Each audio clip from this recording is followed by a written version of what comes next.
여러분, 혹시 이런 경험 해보셨나요? 아무리 열심히 살아도 일이 안 풀리고, 돈을 벌어도 금방 새어나가고, 가족 간의 다툼이 끊이지 않는다면 혹시 조상님들이 화가 나신 건 아닐까요?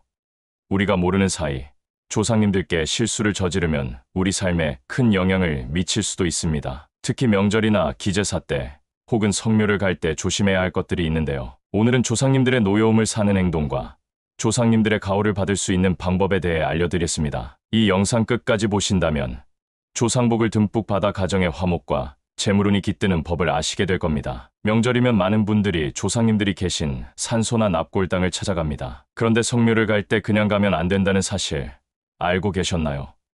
집에서 차례를 지낸 후 정성껏 음식을 준비하여 가야 하며 이때 조상님께 올리는 음식이 무엇인지가 아주 중요합니다. 잘못된 음식을 올리면 오히려 복을 받기는커녕 재앙을 맞을 수도 있기 때문입니다. 실제로 이런 사례도 있었습니다. 성묘를 다녀온 후 가족 중 한 명이 갑자기 병을 앓거나 사업이 기울고 예상치 못한 사고가 발생하는 경우도 있죠. 단순한 우연일까요? 조상님께 드리는 음식이 그 원인일 수도 있습니다. 먼저 산소에 절대 가져가면 안 되는 음식부터 알려드릴게요. 첫 번째, 고춧가루나 마늘이 들어간 음식입니다. 한국인이라면 빠질 수 없는 김치나 김치찌개, 그리고 양념이 들어간 음식들. 그런데 이런 음식들을 조상님께 올리면 큰일 납니다. 왜냐하면 고춧가루와 마늘은 풍수에서 귀신을 쫓는 강한 기운을 지닌 식재료이기 때문이죠. 이 말은 곧 조상님들까지 쫓아내는 행위가 된다는 뜻입니다. 조상님들을 찾아뵙고 좋은 기운을 받아야 하는데 오히려 조상님들께 불경을 저지르는 셈이니 절대 가져가지 마세요. 두 번째, 복숭아입니다. 사과, 배 같은 삼색 과일은 성묘 음식으로 많이 가져가지만 복숭아만큼은 절대 금물입니다. 복숭아 나무는 예로부터 귀신을 쫓는 나무로 여겨졌습니다. 그래서 무속인들이 귀신을 내쫓을 때 복숭아 나뭇가지를 쓰는 경우가 많죠. 조상님들께 드린다고 가져간 복숭아가 오히려 조상님들을 밀어내는 역할을 하게 될 수도 있습니다. 세 번째, 팥이 들어간 음식입니다. 동짓날에는 팥죽을 먹어야 한다는 말 많이 들어보셨을 겁니다. 왜냐하면 팥이 귀신을 쫓는 대표적인 음식이기 때문입니다. 그래서 조상님께 올리는 제사상이나 성묘 음식으로 절대 적합하지 않습니다. 혹시라도 조상님이 생전에 팥떡이나 팥죽을 좋아하셨다고 해서 성묘 때 가져오신다면 이건 역시 조상님을 내쫓는 행위가 될 수 있으니 조심해야 합니다. 그렇다면 조상님께 올리면 좋은 음식은 무엇일까요?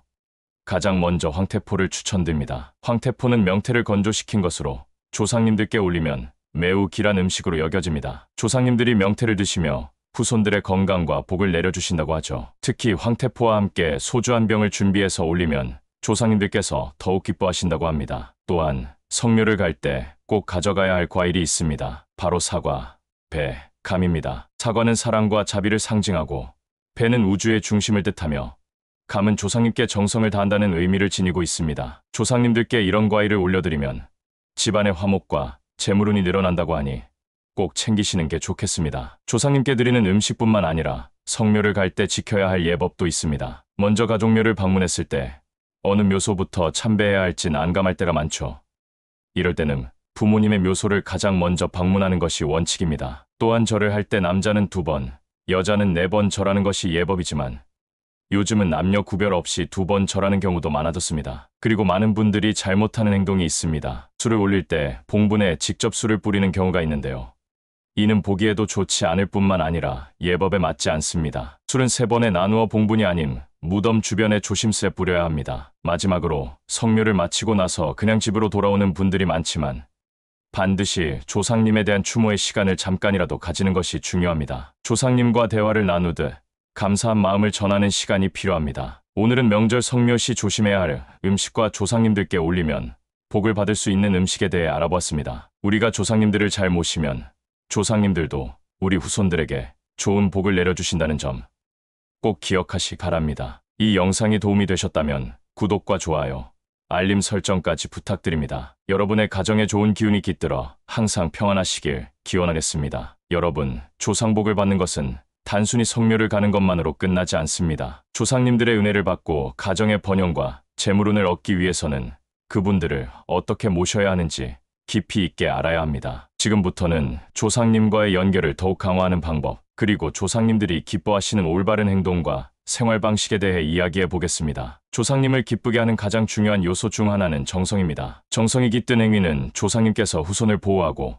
복을 내려주시는 가장 큰 원동력이 됩니다. 하지만 많은 사람들이 조상님을 모시는 방법을 잘 몰라 실수를 저지르곤 합니다. 그렇다면 조상님을 기쁘게 할 수 있는 올바른 행동은 무엇일까요? 첫 번째, 집안에서 조상님을 모시는 법입니다. 제사나 명절 때뿐만 아니라 평소에도 조상님을 기억하고 예를 다하는 것이 중요합니다. 간단하게는 조상님을 모시는 사진이나 위패를 정성껏 관리하는 것이 첫걸음입니다. 또한 조상님을 향한 작은 제사나 헌주를 올리는 것도 좋은 방법입니다. 꼭 명절이 아니더라도 특별한 날이 있을 때 조상님을 기리는 작은 의식을 진행하면 조상님께서 후손의 마음을 기쁘게 받아들이십니다. 두 번째, 조상님과의 교감을 위한 기도와 대화입니다. 성묘나 제사에서 중요한 것은 형식이 아니라 진심입니다. 조상님이 살아계셨다면 어떤 말씀을 드렸을지 생각하면서 진심을 담아 이야기하는 것이 중요합니다. 명절 때만이 아니라 평소에도 조상님을 생각하며 감사의 인사를 드리면 조상님께서도 후손을 더욱 가호하실 것입니다. 세 번째, 조상님이 기뻐하는 후손의 삶입니다. 조상님들은 후손이 올바른 길을 걸으며 성공하기를 바랍니다. 그러므로 평소의 선행을 실천하고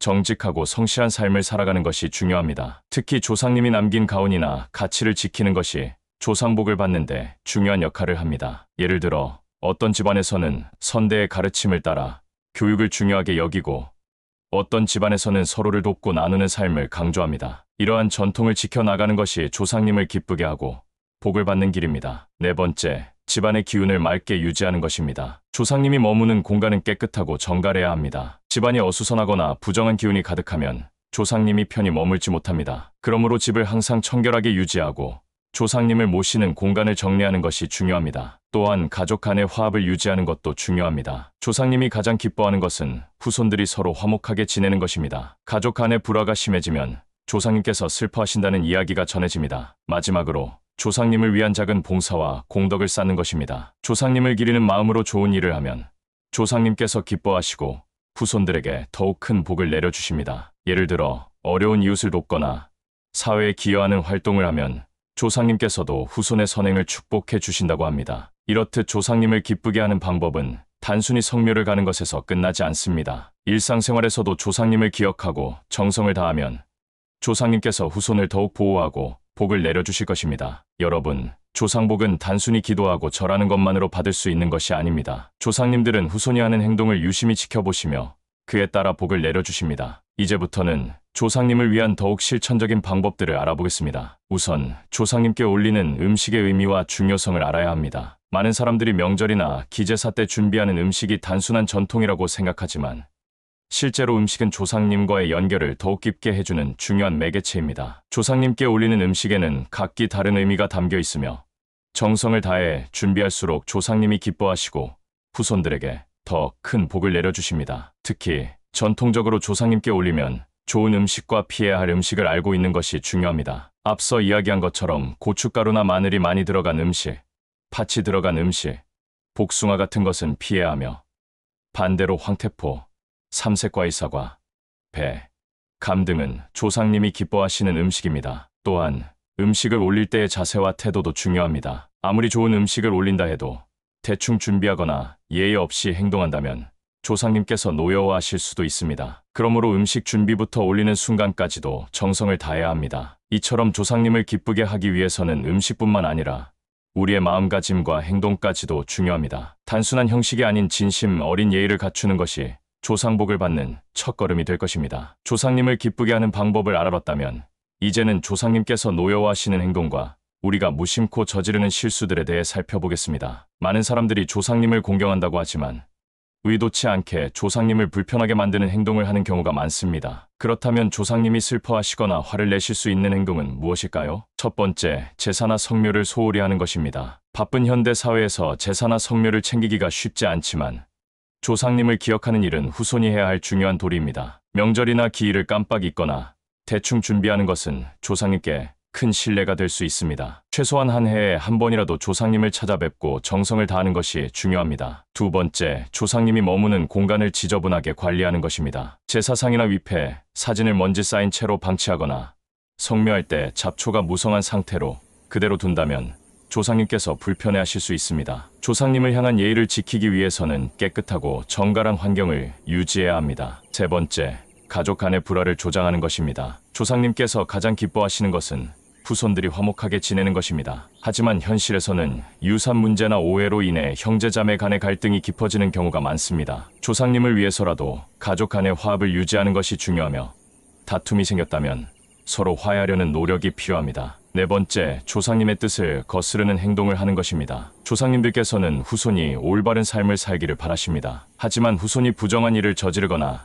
남을 해치는 행동을 하면 조상님께서 크게 실망하십니다. 올바른 삶을 살아가는 것이야말로 조상님을 기쁘게 하는 최고의 방법입니다. 마지막으로, 조상님을 이용하는 미신적인 행위입니다. 조상님을 단순히 복을 빌기 위한 존재로 생각하고 무속적인 방법으로 조상님을 모시는 경우가 있습니다. 하지만 조상님은 단순한 신이 아니라 우리를 지켜보시는 가족입니다. 그분들을 진심으로 모시고 기억하는 것이 가장 중요한 태도입니다. 이처럼 우리가 무심코 하는 행동 중에도 조상님을 서운하게 할 수 있는 것들이 많습니다. 하지만 이를 인지하고 고쳐나간다면 조상님께서는 더욱 후손을 사랑으로 감싸주실 것입니다. 조상님과의 올바른 관계를 유지하며 후손으로서의 도리를 다하는 것이 중요합니다. 조상님을 기리는 일은 단순히 제사나 성묘에 국한되지 않습니다. 우리 삶의 모든 순간에서 조상님의 뜻을 존중하고 실천하는 것이 가장 중요한데요. 이제는 조상님의 가르침을 삶에 적용하는 방법과 실천적인 지혜에 대해 이야기해 보겠습니다. 먼저, 조상님이 중요하게 여기신 가치를 후손이 실천하는 것입니다. 조상님들은 가족 간의 화목, 성실한 삶, 그리고 정직함을 중요하게 생각하셨습니다. 따라서 우리는 일상에서 조상님의 뜻을 실천하며 살아가야 합니다. 가족 간의 관계를 돈독히 하고 서로 존중하는 태도를 가지는 것이 조상님께 대한 예의입니다. 다음으로, 조상님의 업적을 기리고 계승하는 것입니다. 어떤 집안은 학문을 중요하게 여기고 어떤 집안은 예술이나 장사를 통해 명성을 쌓아왔습니다. 우리 조상님들이 해오셨던 일들을 존중하고 그 뜻을 이어나가려는 자세를 가지면 조상님께서도 기뻐하실 것입니다. 단순히 과거의 방식을 따르는 것이 아니라 그 정신을 현대적으로 적용하는 것이 중요합니다. 또한 조상님의 뜻을 사회적 선행으로 이어가는 것도 좋은 방법입니다. 조상님들이 베풀고 나누는 삶을 강조하셨다면 우리도 사회에서 봉사나 기부를 실천할 수 있습니다. 작은 선행이라도 꾸준히 실천하는 것이 조상님께서 원하시는 삶입니다. 이제까지 조상님을 기리는 방법과 조상복을 받는 길에 대해 알아보았습니다. 결국 조상님께 대한 예의와 존경은 단순한 형식이 아니라 우리의 삶 자체에 녹아 있어야 한다는 점을 잊지 말아야 합니다. 올바른 삶을 실천하고 조상님의 가르침을 따르는 것이야말로 후손으로서의 도리이며 조상복을 받는 가장 확실한 방법입니다. 마지막으로, 조상복을 온전히 받기 위해 가장 중요한 것은 조상님을 기억하는 마음입니다. 단순히 제사를 지내고 성묘를 가는 것만으로 끝나는 것이 아니라 평소 생활에서도 조상님께 감사하는 마음을 가지고 행동하는 것이 중요합니다. 우리는 조상님이 남겨주신 가르침과 유산을 이어받아 살아가고 있습니다. 조상님이 지켜보시며 후손이 바른 길을 가기를 원하시는 만큼 우리도 올바르게 살기 위해 노력해야 합니다. 가정에서의 화목, 정직한 삶, 남을 배려하는 마음이야말로 조상복을 받는 가장 확실한 방법입니다. 또한 조상님을 기억하는 행위는 단순히 특정한 날에만 하는 것이 아니라 평소에도 가족 간의 유대감을 강화하고 전통을 이어가며 서로를 존중하는 삶을 살아가는 것이 중요합니다. 조상님이 원하시는 삶을 살 때 우리는 자연스럽게 조상복을 받을 수 있습니다. 이제까지 조상님을 모시는 올바른 방법과 조상복을 받는 법에 대해 알아보았습니다. 중요한 것은 단순한 형식적인 절차가 아니라 조상님을 존경하고 감사하는 진심 어린 태도입니다. 우리의 삶에 깊이 뿌리내린 전통과 가치를 존중하고 실천하는 것이야말로 조상님께 드리는 최고의 예우이며 후손으로서의 바른 길입니다. 이로써 조상복을 받는 법에 대한 이야기를 마치겠습니다. 이 영상이 도움이 되셨다면 구독과 좋아요, 알림 설정까지 부탁드립니다. 여러분의 가정에 좋은 기운이 깃들길 기원하겠습니다.